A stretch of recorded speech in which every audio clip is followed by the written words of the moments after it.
Assalamualaikum warahmatullahi wabarakatuh semuanya. Waalaikumsalam. Waalaikumsalam warahmatullahi wabarakatuh. Waalaikumsalam warahmatullahi wabarakatuh. Selamat malam. Hari ini kami dari kelompok Satonda akan mengadakan sedikit sharing di Zoom perkara kesehatan mental. Kali ini kami membahas topik tentang anxiety disorder. Sebelumnya perkenalkan, saya Nataya Diandra Kalista sebagai moderator dalam Zoom kali ini. Dan di sini saya akan mengabsen teman-teman saya yang juga menjadi perwakilan dari kelompok Satonda. Ada Aska Dwi Yuniar, Cindy Handayani, Sarafina Putri, Widya Suryani Rum, Salsa Alifah, Hendra Dwi, Dewi Ayu Setiawati, Krisna Dwi, Hanifah Nur Insani, Febriana Dwi Puspita, Muhammad Daffa Adlan, Ikhda Khairin, Nuraini Aprilia, Farhan Maulana, Nurul Fatima, dan Alan Mahendra. Hari ini kita akan membahas tentang opini, pengalaman, dan beberapa tips yang akan teman-teman saya jelaskan tentang anxiety disorder. Sebelum kita lanjut memulai, izinkan saya untuk menjelaskan sedikit tentang anxiety disorder. Anxiety disorder adalah sebuah gangguan kesehatan mental yang membuat penderitanya mengalami kecemasan yang sangat berat.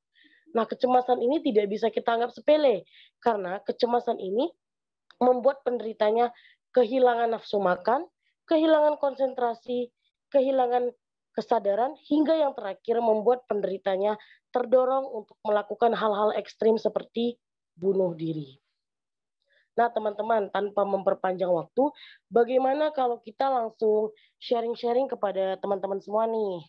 Untuk yang pertama, aku mau untuk Kak Salsa Alifah nih. Boleh nggak nih cerita tentang pengalaman anxiety-nya? Oke Kak, halo semuanya. Sebelumnya tadi kan Kak Nataya udah nyebut tuh namaku Salsa Alifah ya, untuk yang belum tahu. Oke, di sini aku mau sharing sedikit tentang pengalaman anxiety disorderku. Pengalaman tentang anxiety-ku tuh saat kita ngerasa nggak berharga, when we feel worthless. Jadi kadang kalau kita nggak merasa tidak berharga itu kemungkinan besar terjadi oleh dua faktor, yaitu kebahagiaan dan kesuksesan. Yang aku alamin ini yang faktor kesuksesan. Contohnya, aku pernah ikut seleksi untuk suatu perlombaan di sekolah kan. Terus habis itu aku udah ikut seleksi dan kebetulan aku nggak keterima. Dan di situ langsung rasanya kayak down banget, langsung kayak nggak, kayak yang udah Kak Nataya jelasin tadi, nggak nafsu makan, lemas, kayak gitu. Nah, waktu itu, kita tuh, waktu aku ngerasain anxiety itu, aku tuh merasa paling nggak berharga, dan ngerasa paling menderita. Nah, itu, padahal ya teman-teman, kalau kita tahu kisah Nabi Ayub, beliau itu diuji oleh Tuhannya dengan ujian yang sangat berat. Sebelumnya, beliau adalah orang yang sangat kaya raya, lahan perkebunannya luas, ternaknya banyak. Tapi beliau diuji oleh Tuhannya dengan diambil harta kekayaannya, anak-anaknya yang dikasihi meninggal, sampai dia diberi penyakit kulit. Kalau nggak salah, kalau aku salah, correct me if I wrong ya, diberi penyakit kulit, sampai bau, dan istrinya pun meninggalkannya. Nah, itu teman-teman, jangan jadi orang yang selalu ngerasa dirinya tuh paling menderita. Kayak, gimana ya, sebenarnya kita tuh perlu banyak bersyukur aja. Kita buka mata kita, di sana jauh banyak orang yang lebih menderita daripada kita gitu loh. Jadi, jangan ngerasa kita itu hidup paling menderita di dunia ini. Oh iya, kebetulan aku ada quotes. Aku lagi baca buku yang kebetulan relate sama pembahasan kita malam ini. Aku bacain ya teman-teman. Kehidupan ini seimbang. Barang siapa hanya memandang pada keceriaannya saja, dia orang gila. Barang siapa memandang pada penderitaannya saja, dia sakit. Ini kata-kata dari Pramudia Anantatur. Mungkin itu aja pengalaman anxiety disorderku. Nanti kalau ada ada tips yang bisa disampaikan oleh teman-teman yang lain, boleh Kak Nataya. Segitu aja dari aku. Terima kasih. Oke, terima kasih kembali untuk Kak Salsa ya. Penjelasan Kak Salsa tadi tentang pengalamannya itu juga menginspirasi kami yang mendengarnya. Terus cerita Kak Salsa tentang mengambil kisah dari Nabi Ayub juga turut menginspirasi kami juga, dan beberapa tips yang tadi Kak Salsa ceritakan juga mungkin membantu teman-teman yang sedang terkena anxiety dan berada di Zoom ini. Sekali lagi terima kasih ya Kak Salsa untuk pengalaman dan cerita-ceritanya tadi. Ya, Oke nih. sama-sama semuanya. Oke, kita lanjut ke teman kita selanjutnya nih. Untuk Aska Dwi Yuniar nih, ada nggak pengalaman yang bisa diceritakan tentang anxiety disorder ini? Kalau aku sih, aku nggak pernah merasakan anxiety disorder yang di sosial kehidupan nyata. Tapi aku tuh ngerasainnya anxiety disorder akibat dari sosial media. Kayak contohnya nih, aku mau upload sesuatu di Instagram, tuh aku sama sekali nggak berani, aku kayak ngerasa gelisah, aku ngerasa cemas. Kadang aku tuh sampai keringat dingin, sampai deg-degan. Terus habis itu, aku punya temen nih, nama temen aku namanya Novi. Dia berani banget. Aku sampai nanyain, Novi, kasih tau aku dong tipsnya biar aku bisa upload di sosial media tanpa mikirin bakal dapat berapa banyak likes-nya, bakal dapat berapa banyak komennya, tanpa mikirin aku bakal diomongin yang macem-macem. Terus kata dia, udah sekarang nggak apa-apa, lakuin aja yang bikin kamu senang, asalkan gak ngerugiin orang lain gitu. Terus aku tuh cara mengatasinya itu aku sadar aja kalau misalnya jumlah like, jumlah komen, jumlah misalnya retweet di Twitter itu tuh sama sekali nggak penting. Yang terpenting itu hidup aku tuh bahagia. Terus habis itu selanjutnya cara aku mengatasinya itu adalah aku sharing nih ke si Novi, teman aku. Terus habis itu selanjutnya juga aku lebih terbuka sama diri aku sendiri kalau misalnya Instagram itu nggak terlalu penting. Kayak gitu. Oke Kak Aska. Nah, cerita Kak Aska ini sepertinya relate dengan beberapa pemuda-pemudi zaman sekarang nih yang kayaknya kalau di sosial mungkin mereka baik-baik aja, cuman kalau di sosial media mereka merasa kayak takut tidak terpenuhi nih harapannya gitu. Misalnya, karena kita biasa punya standar likes ya kalau misalnya masukin di postingan nih, ya nggak? Ya. Misalnya biasa postingannya hampir 100 lebih. Terus sekalinya kita masukin, gak sampai 100 tuh perasaan kayaknya, aduh ada yang salah atau ada yang kurang, ya nggak? Nah, biasa kayak gitu. Tapi salam juga ya untuk si Kak Novi tadi. Berarti dia keren bisa memberikan saran kepada temannya sehingga temannya berani untuk memulai hal baru di sosial media dengan tidak menakuti hal-hal yang sebetulnya tidak perlu ditakuti ya Kak Aska. Iya. Ya, terima kasih nih Kak Aska untuk pengalamannya. Oke, selanjutnya aku mau bertanya dengan Kak Cindy Handayani. Ada nggak Kak Cindy Handayani? Hadir. Oke, Kak Cindy. Kak Cindy ada pengalaman tentang anxiety disorder? Ada. Nah, kalau ada, Kak Cindy boleh bercerita? Oke, jadi aku punya pengalaman tentang anxiety disorder.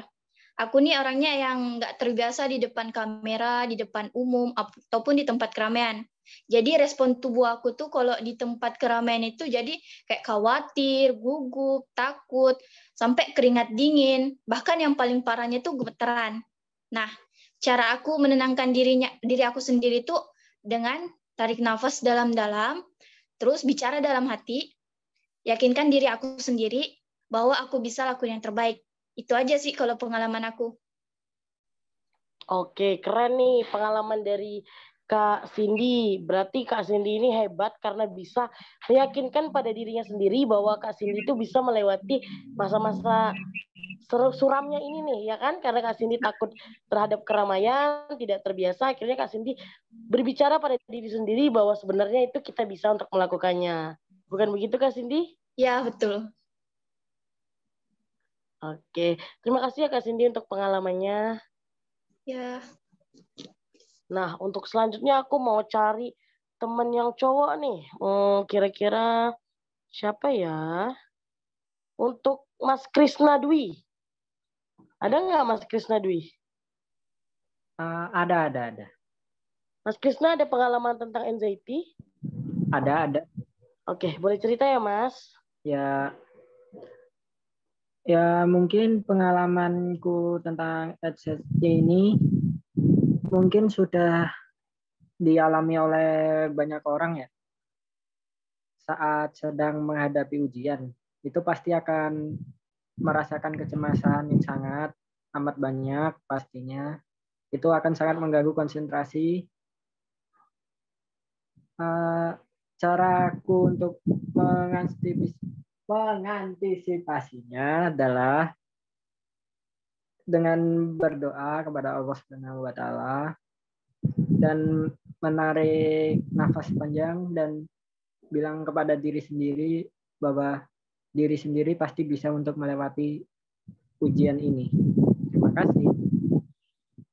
Nah, iya nih, bener nih kalau kejadian yang dialami sama Mas Krisna ini pasti biasanya dialami oleh teman-teman siswa-siswi juga nih. Karena kan kalau biasanya kita ujian, kita takut nilainya rendah, kita takut gagal atau remedial, akhirnya ngebuat kita cemas, takut, stres, bukan begitu ya Mas Krisna ya?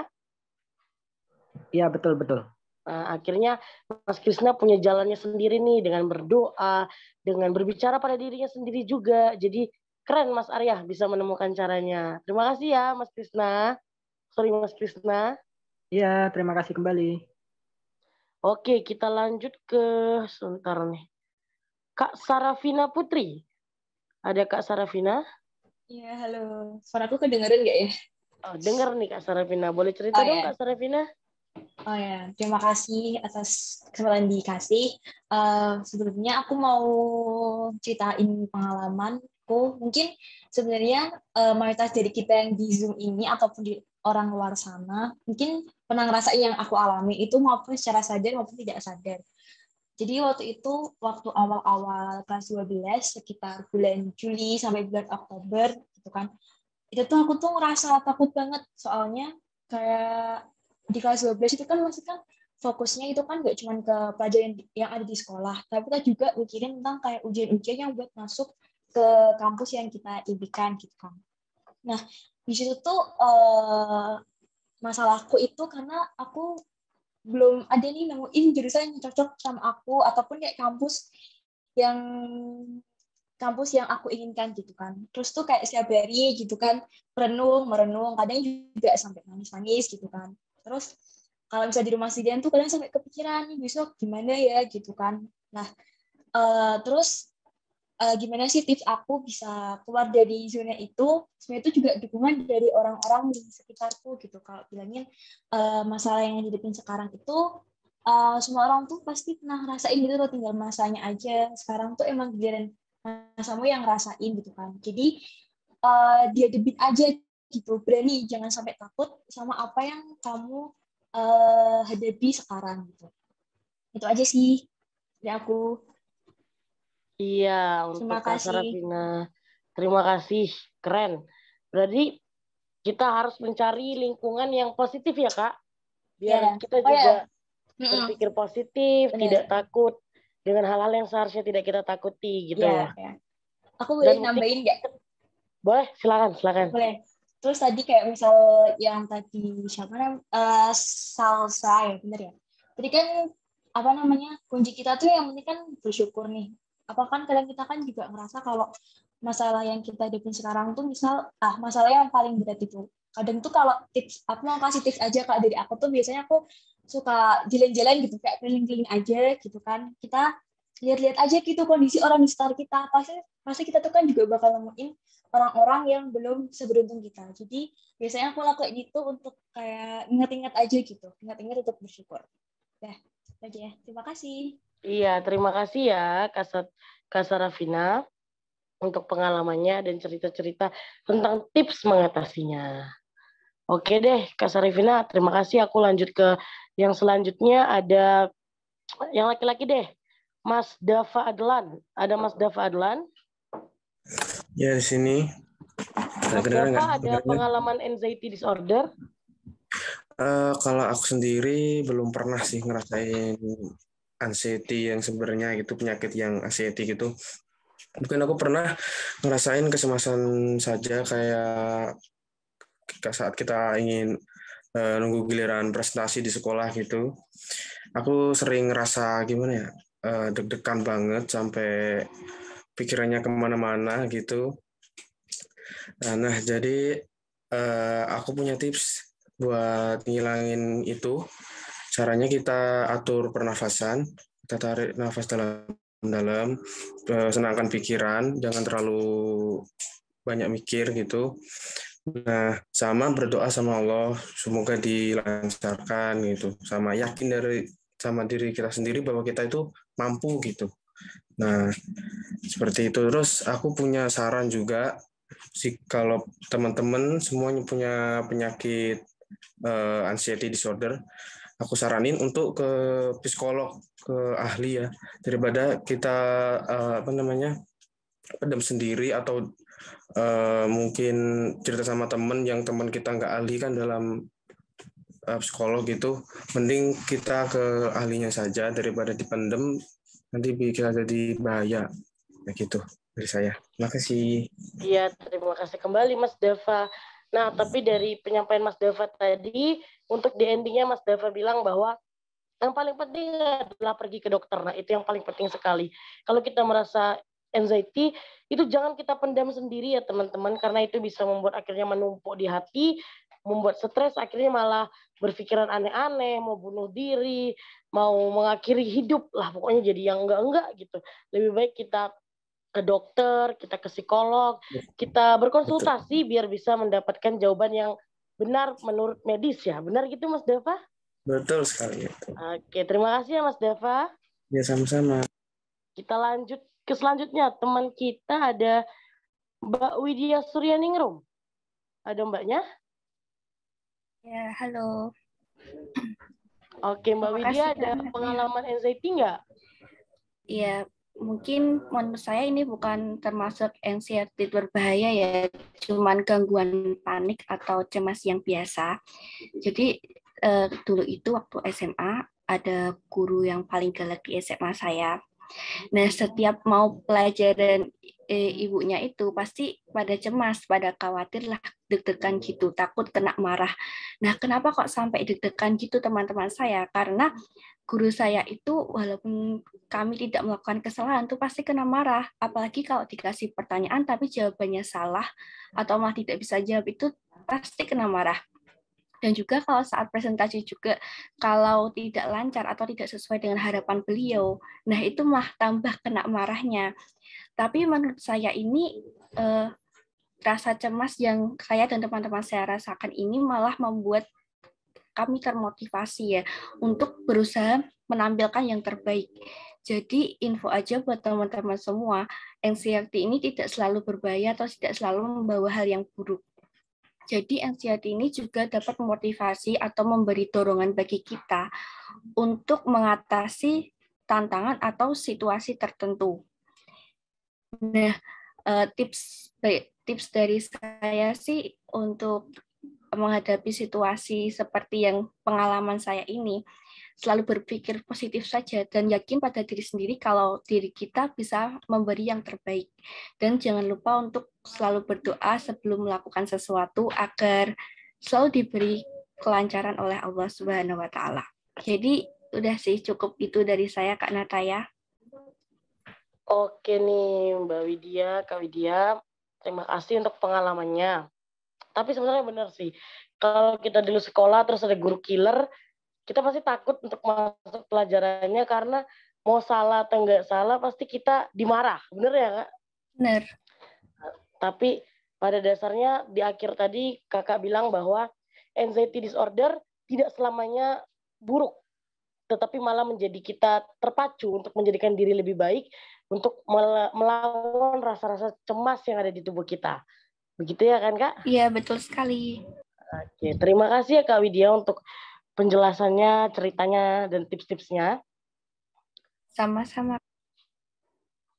Oke, selanjutnya aku mau coba ke Mbak Dewi, Kak Dewi Ayu Setiawati. Ada nggak? Halo. Halo Kak, ada pengalaman nggak nih tentang anxiety disorder? Ada, Kak. Oke, boleh cerita deh Kak. Kalau dari pengalaman aku sendiri, itu tentang kecemasan masa depan, atau biasanya dialami oleh kalian juga ya. Tentunya itu seperti menjadi harapan orang tua yang dirasakan, yang kecemasan gimana sih caranya kita bisa sukses, menjadi harapan orang tua, selalu berpikir sesuai ekspektasi mereka. Di situ ada tekanan sendiri. Seperti itu, Kak. Iya tuh, bener tuh.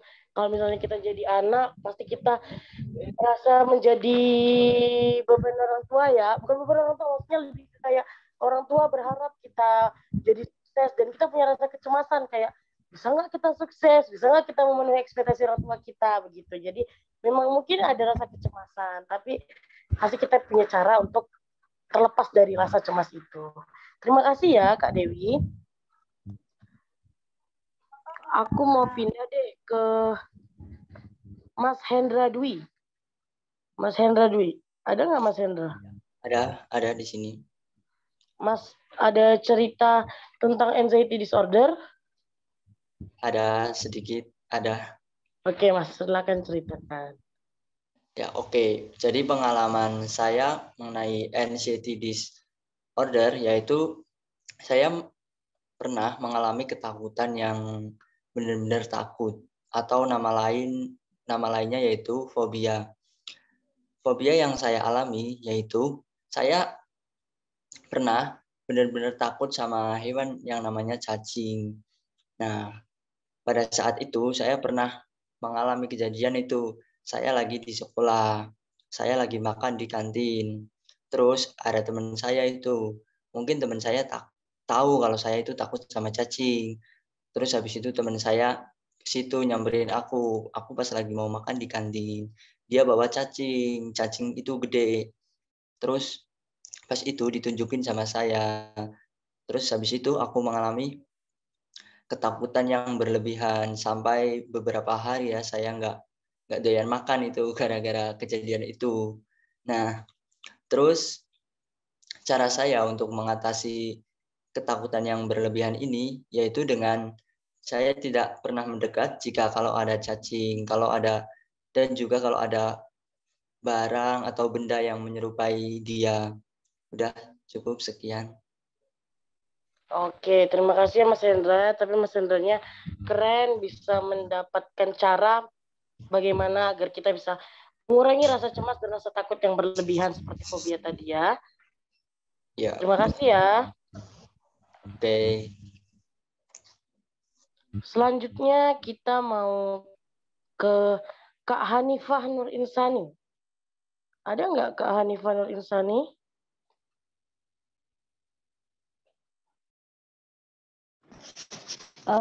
Iya, kedengeran nggak suaranya? Kedengeran Kak, kedengeran suaranya.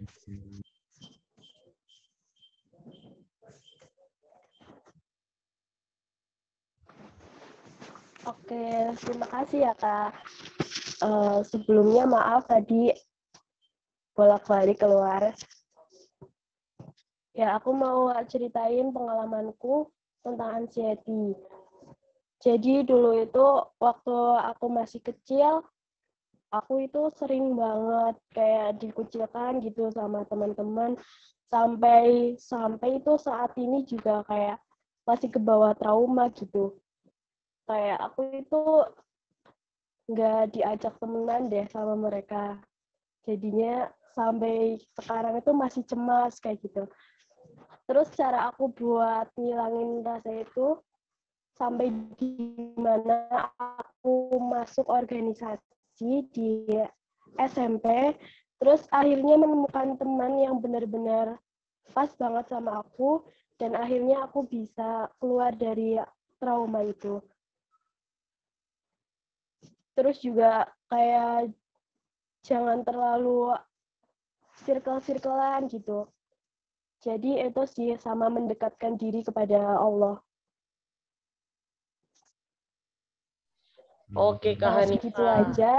Itu pengalamanku waktu dulu ya, teman-teman. Ya, terima kasih Kak Hanifah. Berarti ini sama nih, cara penyelesaiannya seperti yang tadi sempat aku notice adalah dengan cara mencari lingkungan yang positif. Karena kalau kita berada di lingkungan yang positif, maka kita juga akan berpola pikir positif dan tidak ada hal-hal negatif nih di samping kita yang akhirnya membuat diri kita merasakan kecemasan yang berlebihan. Terima kasih Kak Hanifah. Sekarang Ya, sama-sama. Kak Febriana Dwi Puspita. Ya, terima kasih waktunya telah diberikan waktu. Di sini saya akan menceritakan tentang anxiety. Anxiety kan kecemasan ya, pribadi saya sendiri itu orangnya panikan. Itu pengalaman saya yang sangat panjang, tapi akan saya persingkat secara perlahan. Jadi waktu 1 tahun itu, ya kalian tahulah gimana rasanya mencari perkuliahan itu tidak semudah mencari SMA, tidak semudah membalikan tangan gini kan. Nah, kegagalan terus tersalurkan sampai saya itu benar-benar down gitu kan. Ih gimana yo, bisa nggak ya gitu. Pemikiran saya itu cuma satu, gimana cara saya itu sukses. Padahal emang sih nggak semua kesuksesan itu berada di pendidikan. Tapi kan kalau bagi saya sendiri pendidikan itu sangat penting.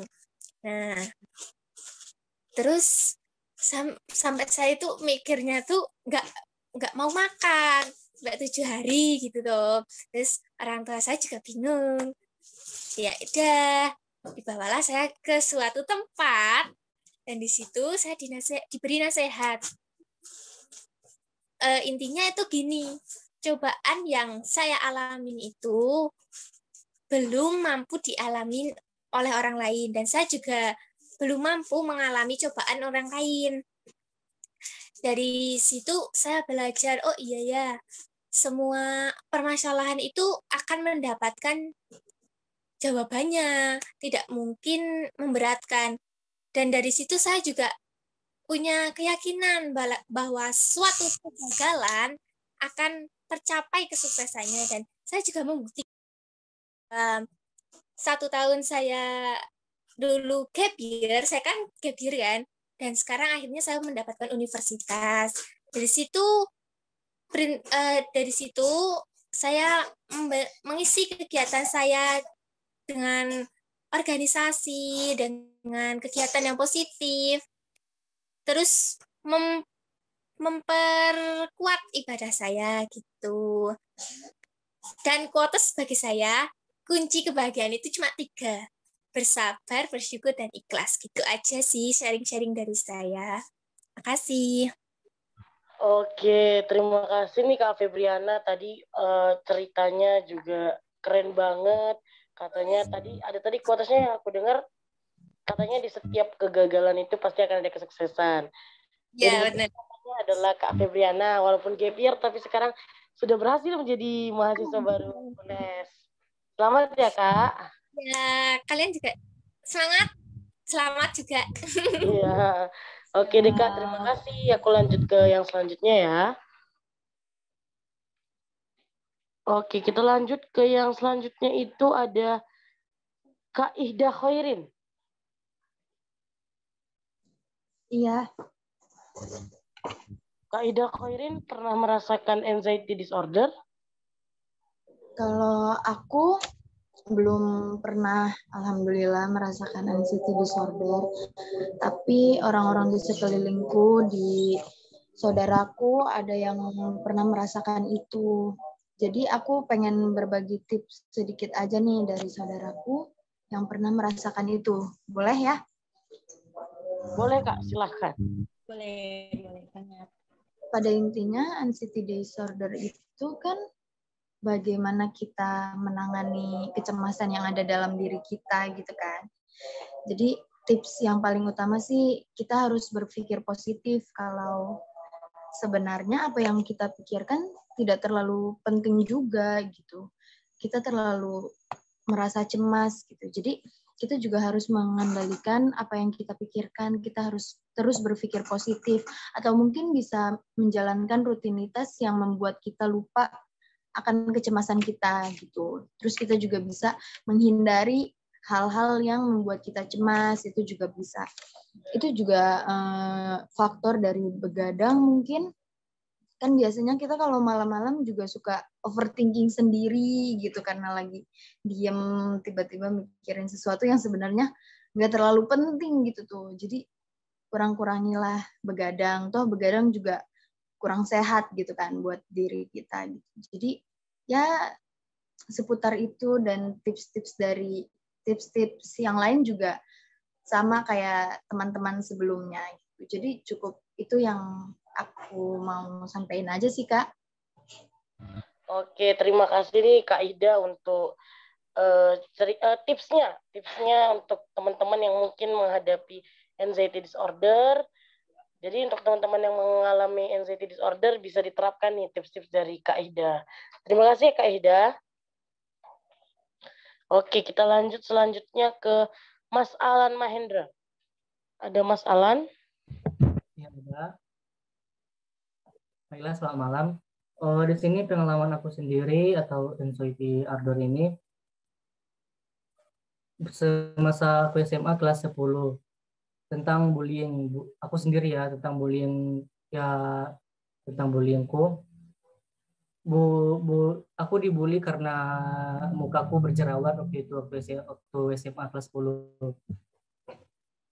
Jadi waktu itu pas masuk pertama SMA, aku dapat nih teman. Aku dapat teman, berteman kami seminggunya. Dari situ waktu kelas 10 itu kan jerawatku banyak banget di pipi, di wajah, di apa ini. Jadi temanku ini dia membuli aku dari belakang gitu. Dia bilang sama teman-teman yang lain, oh jangan berteman sama si Alan karena dia ini berjerawat, jijik mereka sama aku. Nah, jadi dari situ aku benar-benar down, tidak makan, tidak tidur sehari sampai 2 hari, terus bergadang memikirkan itu. Dan dari situ aku belajar untuk tips aku sendiri ya supaya tidak down gitu. Aku tidak tidak usah mendengarkan kata orang lain, cukup percayai diri kamu sendiri, syukuri apa diri kamu. Pokoknya karena kalau kita semakin meladeni mereka, pasti mereka semakin melunjak membuli kita. Jadi dari situ pokoknya tipsnya itu cukup cintai diri kamu apa adanya. Dan satu lagi, carilah teman yang terima kamu apa adanya, terima diri kamu apa adanya. Jadi hanya itu dari saya. Sekian dan terima kasih. Ya, terima kasih nih Mas Alan. Dari yang Mas Alan bilang itu benar banget bahwa kita harus percaya dan harus sayang dan cinta pada diri kita sendiri. Karena mau bagaimanapun orang sekitar kita, kalau kitanya nggak cinta dan nggak sayang pada diri kita sendiri, maka semuanya itu sia-sia. Terima kasih ya Mas Alan. Ya, sama-sama. Oke, selanjutnya kita ke Kak Nuraini Aprilia. Ada Kak Nuraini Aprilia. Ya, halo, suaraku kedengar nggak? Oh ya, kedengaran. Boleh diceritain Kak kalau ada pengalaman anxiety? Boleh. Aku sendiri juga pernah ya ngalami anxiety, bahkan sekarang mau berpendapat itu kayak cemas gitu. Terus kalau saya itu pernah di suatu organisasi, kalau ketemu orang-orang itu tuh cemas karena saya pernah dikatain buruk gitu sama teman-teman yang ada di situ. Terus saya itu selalu memikirkan tentang pendapatnya orang lain gitu. Jadi kalau mau ketemu orang ke suatu perkumpulan gitu, saya tuh cemas. Dan kebetulan saya juga punya teman yang seperti itu. Kemudian dia itu pernah saya ajak ke tempat yang kayak kerumunan gitu ya. Terus sampai dia itu bilangnya, aku nggak bisa ke tempat kerumunan kayak gini karena aku memikirkan gitu pendapat orang lain gitu. Sampai dia itu mau mual, terus kayak vertigo gitu loh. Saya takut gitu. Kemudian saya ajak keluar dan menghirup udara segar, kemudian rileks lah ya. Terus teman aku itu sekarang saat ini itu bisa gitu sembuh dari itu kayak. Terus saya tanya, kamu kok bisa kayak gitu? Maksudnya bisa sembuh, nggak mikirin pendapat orang lain gitu loh. Terus katanya dia, kalau kamu berada di lingkungan kayak gitu, mending hindari aja. Istilahnya lingkungan yang toksik atau kurang baik lah ya. Kamu hindari aja untuk apa mental naik lah ya. Untuk diri sendiri, sayangi diri sendiri. Kemudian jangan terlalu memikirkan pendapat orang lain. Kritik atau itu juga perlu, tapi jangan terlalu memperdulikan pendapat orang lain gitu. Kadang kita juga perlu bodoh amat lah ya istilahnya untuk diri kita sendiri agar kita lebih percaya diri gitu loh ya. Gitu sudah sekian. Oke nih, iya. Untuk Kak Nera ini aku boleh nanya sedikit nggak? Boleh. Sampai saat ini kakak masih ada rasa anxiety, kecemasan untuk berbicara dengan banyak orang atau di keramaian, atau udah sedikit berkurang? Halo? Halo? Gimana? Boleh diulangi soalnya macet-macet. Ya, maksudnya aku mau nanya, sampai saat ini kakak masih ada rasa anxiety, ketakutan, kecemasan itu untuk berbicara di depan banyak orang, berada di lingkungan yang ramai, atau sudah mulai berkurang rasa anxiety-nya? Iya. Kalau misalnya rasa anxiety atau kecemasan itu nggak bisa gitu ya benar-benar dihilangin. Karena cemas itu sendiri respon dari saat kita kondisi stres. Jadi itu respon, jadi nggak bisa benar-benar dihilangin, tapi bisa dikurangi.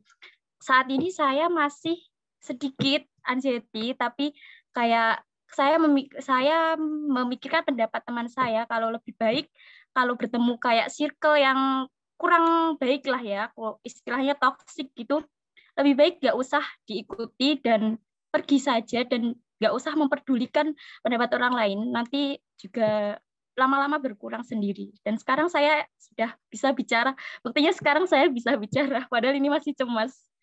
Itu. Oke, semangat terus ya Kak Nera ini. Semoga rasa kecemasan itu bisa semakin berkurang dengan terbiasa berbicara dengan orang ramai. Semangat terus ya Kak. Ya. Terima kasih Kak. Oke, ya, terima kasih. Aku mau ke Mas Farhan Maulana. Ya, halo, kedengeran nggak ini? Sebelumnya minta maaf ini kalau nanti ada suara kendaraan lewat, dibiarin aja soalnya ini di dekat jalan raya. Nah, kan saya ini mau sharing tentang pengalaman, tapi mungkin pengalaman lainnya itu udah diceritain ke teman-teman semua. Jadi mau ngambil yang agak beda lah. Ini waktu saya kelas 10 SMA, awal-awal COVID itu, pertengahan COVID, saya punya saudara yang sakit, dan saya itu ikut mengantarkan ke rumah sakit. Nah, setelah besoknya, bude saya itu bilang, mungkin baiknya kalau cek dulu, kalau ada kemungkinan di keluarga besar ada yang kena lagi. Habis dicek, hasilnya keluar, saya itu ternyata positif tapi tidak merasakan apa-apa. Jadi saya itu mau diisolasi juga, seminggu habis tes itu mau diisolasi. Terus keluarga saya itu bilang, kamu nggak usah cemas, nggak usah apa-apa, sehat, nggak kena apa-apa, jangan mikirin yang aneh-aneh. Pas waktu itu saya juga agak cemas, nanti gimana, kan diisolasi sendirian itu, satu ruangan sendirian di sana. Nah, saya cemas mikirnya, nanti saya apa kayak menderita kayak orang-orang lain yang ada di berita gitu ya. Habis dibilangin jangan cemas, jangan mikir aneh-aneh, berdoa ke Allah. Nah, hasilnya pas di waktu isolasi itu ternyata baik-baik aja sampai selesai, sehat-sehat aja. Bahkan di tempat isolasi ada jadwal untuk berjemur di pagi hari. Nah, itu juga ketemu sama orang-orang lain, ada yang dari daerah sana, dari sini, terus cerita-cerita gimana sih kok bisa masuk ke sini itu gimana. Terus sharing-sharing. Bahkan ada anak kecil juga yang masuk di tempat isolasi itu. Sekitar ya kelas 3 SD kalau nggak salah waktu itu. Itu masuk ke tempat isolasi juga. Udah habis keluar, udah sampai rumah, udah sehat kan. Waktu mau berangkat di isolasi itu kan pasti dijemput ambulan kan ya.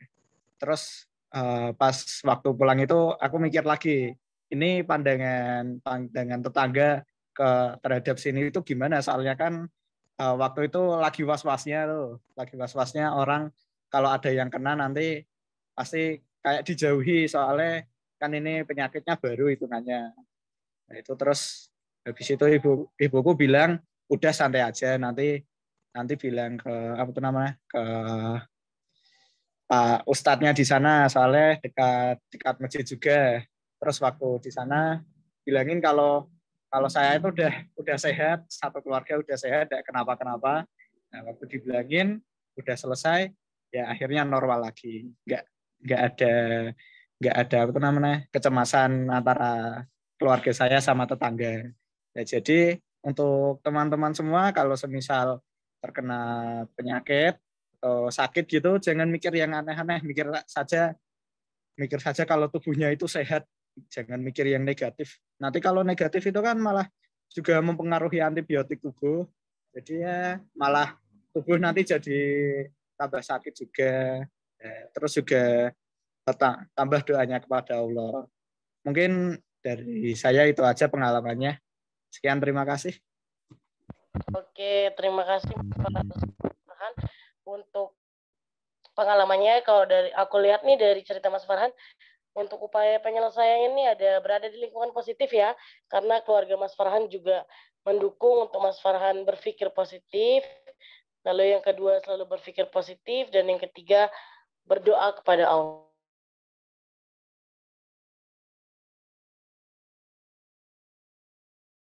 Yang terakhir ada Kak Nurul Fatima.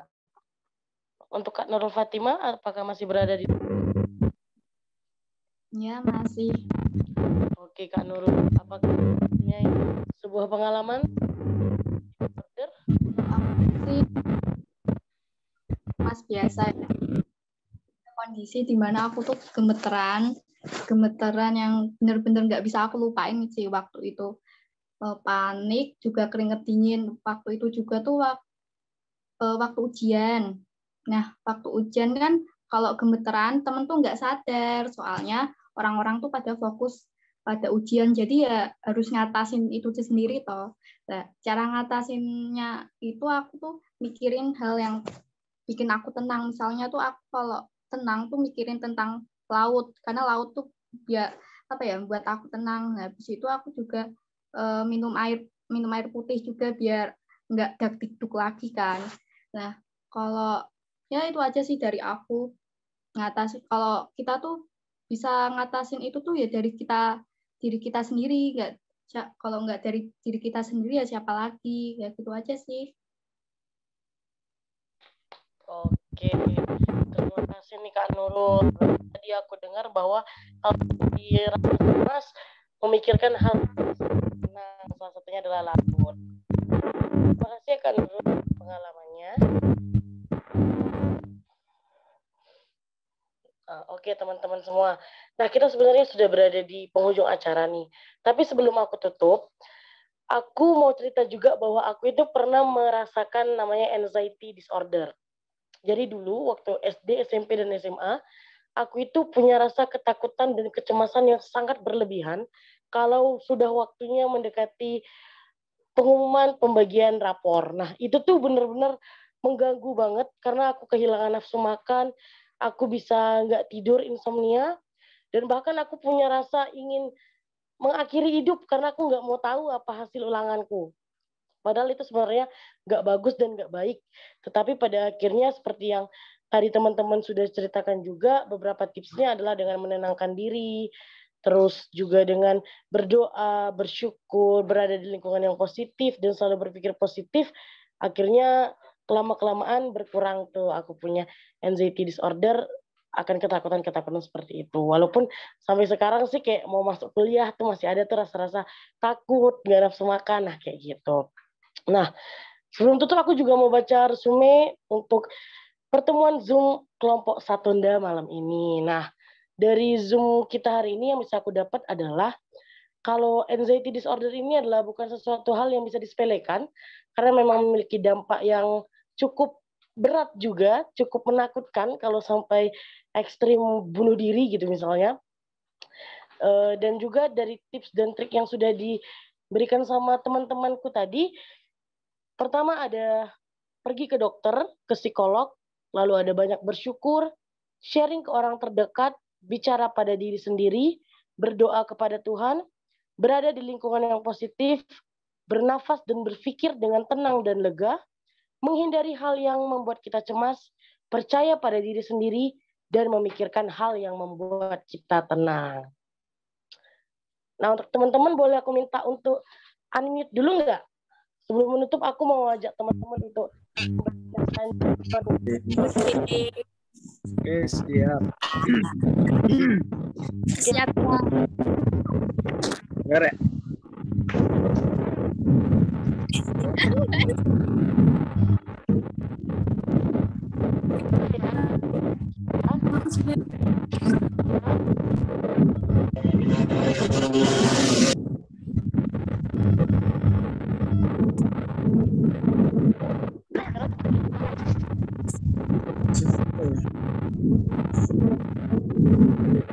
Halo, teman-teman.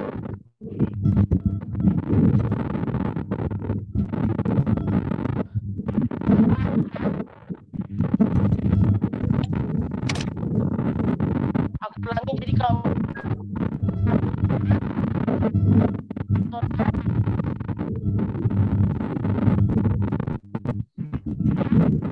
coba ya.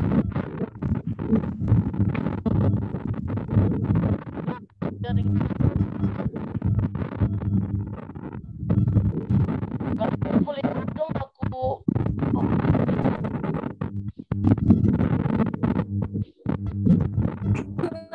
Apa?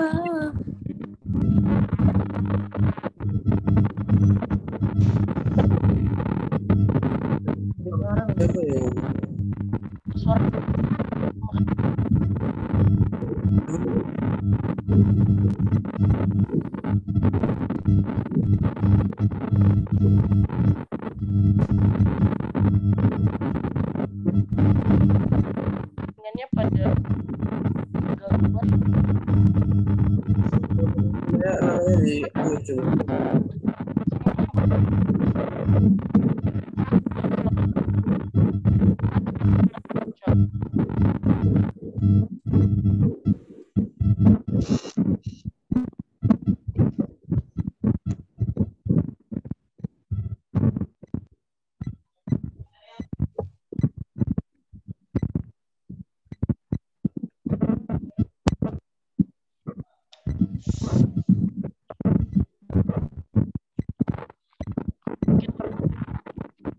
Jadi mau kita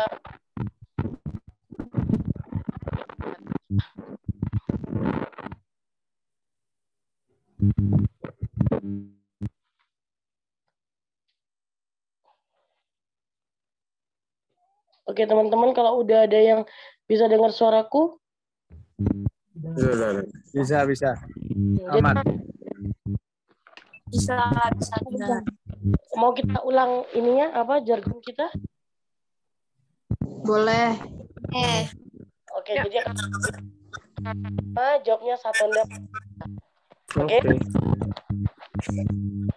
Oke. 1, 2, 3.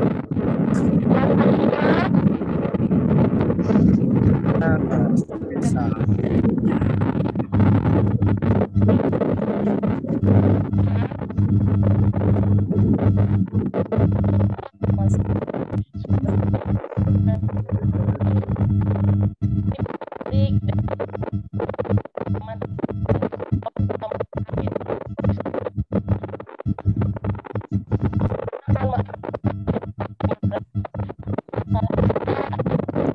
Ucapan kepada teman-teman sebelum menutup, izinkan saya untuk